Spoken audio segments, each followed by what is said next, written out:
It would seem that corporate greed has claimed another victim, and this time it's Skate. A game where the core gameplay loop is completing missions to level up so you can unlock more loot boxes, where literally the only goal is to acquire as much currency as possible to spend on cosmetics. I'm not making this up. Every single mission is basically the same, the only difference being the location. The rewards for these missions are XP, which is used to level up and unlock better loot boxes, and free currency that is used to unlock these loot boxes. The only semblance of skater culture are overpriced Thrasher hoodies. You may not like it, but this is what peak skater culture looks like. They might have removed everything that the players loved about the previous games, but hey, at least they added a vitiligo slider. This game feels like someone told a Gen Z developer what skater culture is and then told them to make it look like Fortnite because it made a lot of money. I'm not over-exaggerating when I say that this game might be the most bland and soulless cash grab that I've ever seen in my life. EA is quite literally spitting in the face of Skate fans that waited 15 years for this game. But before we take a closer look at the colossal failure of Skate, let's see how we even got here in the first place. In the late 2000s, skating games were everywhere, and at that time Tony Hawk's Pro Skater was king. But in 2007, EA released a game that would redefine the skating genre. Unlike Tony Hawk games, Skate brought a more gritty and realistic feel that was ingrained in skater culture. It brought new gameplay mechanics which would allow you to use your thumbstick to control the skateboard and focused more on realism rather than the impossible gravity-defying tricks that you could do in Tony Hawk games. Besides the gameplay mechanics, Skate actually felt authentic. It felt like it was made by skaters for skaters and included many of the iconic brands and personalities that were popular at the time. To say that Skate was a success would be an understatement because not only did it quickly dethrone Tony Hawk games, but it also became the standard in the skating genre, which would be evident in the years to come by the many knockoffs that were clearly inspired by Skate. Just 2 years later after the release of the original Skate, EA would go on to release Skate 2, which is still considered by many to be the peak of the franchise. It built on the original with smoother mechanics, new tricks, and of course the infamous Hall of Meat, a game mode that would reward you for bailing and getting hurt. It was based off a real feature in the Thrasher magazine where readers could submit their own bails, injuries, and broken bones. And please do not look that up.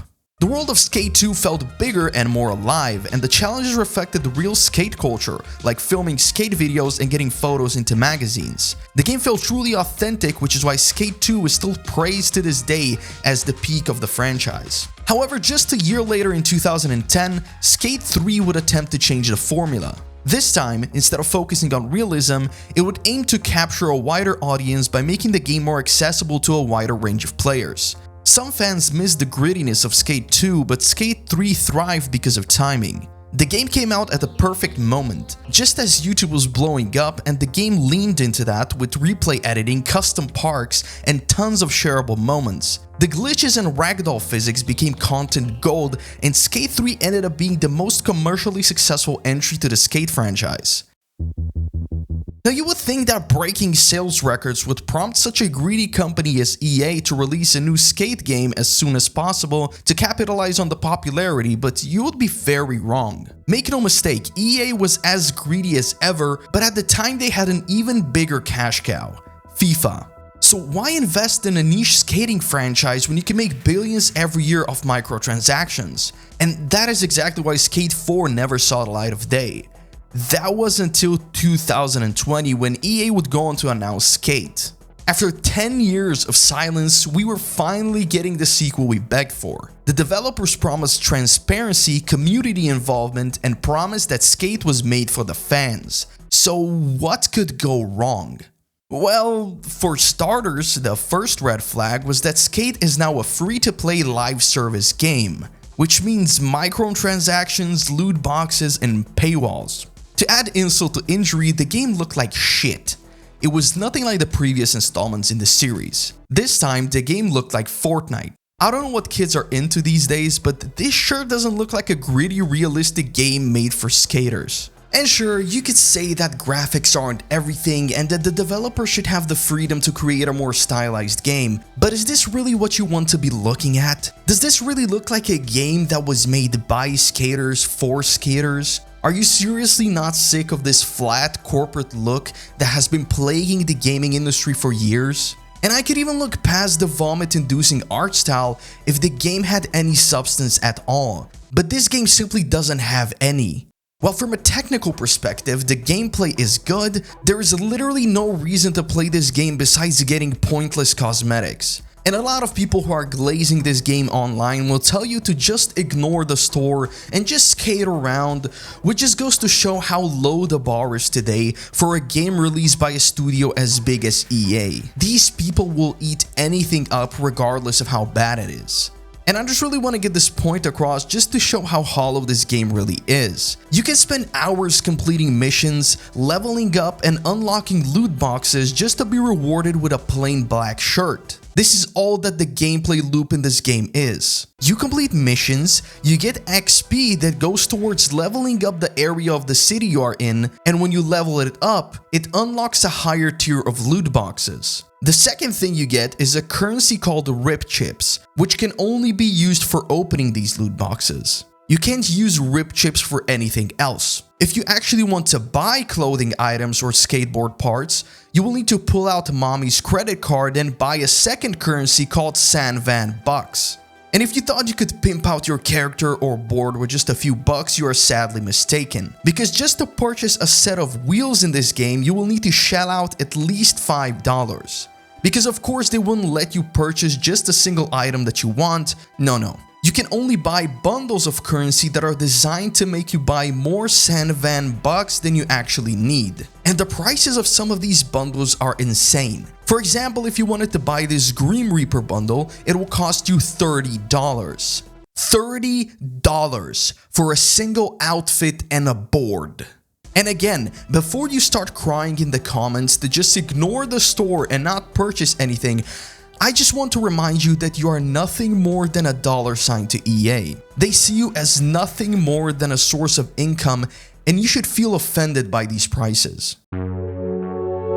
I will give EA credit where credit is due because in the gameplay department this game works. It's not groundbreaking by any means, but simply skating around the bland, empty city is fun for a few hours before you realize there's nothing else to do. The controls are responsive and quick, but I just can't shake the feeling that this game was made for people who never asked for it in the first place. I understand that studios like EA have to make money, which means they should aim to capture the biggest amount of players, even the ones who don't play skating games. But this game feels like it was made for infants with physical disabilities. Everything you do feels so simple and assisted, but on the other hand, certain challenges and missions are unnecessarily difficult to the point you will be stuck on them for hours. On one hand, you will be guided by this racially ambiguous robot woman that won't shut up and will hold your hand through every trick, meanwhile certain challenges will require you to break the laws of physics.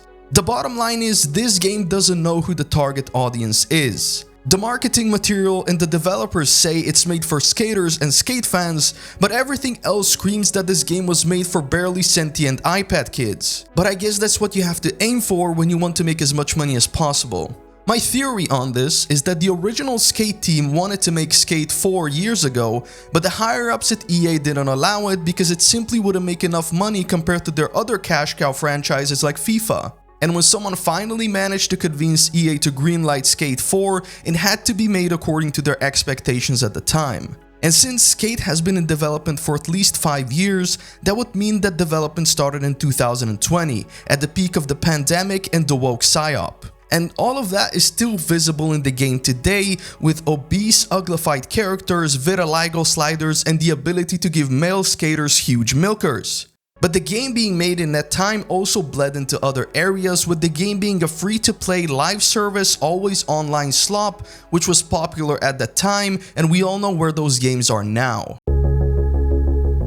Now, I understand that all of my criticism of this game can simply be dismissed by saying that the game is in early access and is free. But please keep in mind that Skate fans have been waiting for this game for 15 years and it's being released by EA of all companies. The early access argument would work if this was an indie game being released by a small studio of 3 people, but this is EA we're talking about. A multi-billion-dollar gaming industry giant with some of the most iconic franchises in all of gaming, and this is the best they could come up with in 15 years? If you genuinely think this is a good game, or even worse, if you think it's worth wasting your money on, I would just ask you to reconsider your standards and have some self-respect. Because the only people glazing this game are Fortnite kids who have not played a skate game in their life, or EA shills that are being paid to promote the game. Any real skate fan that knows how great the previous games were would feel offended by this caricature of their beloved franchise.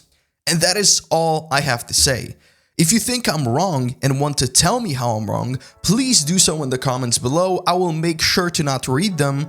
If you like this video, make sure to leave a like. If you didn't like it, cope and seethe.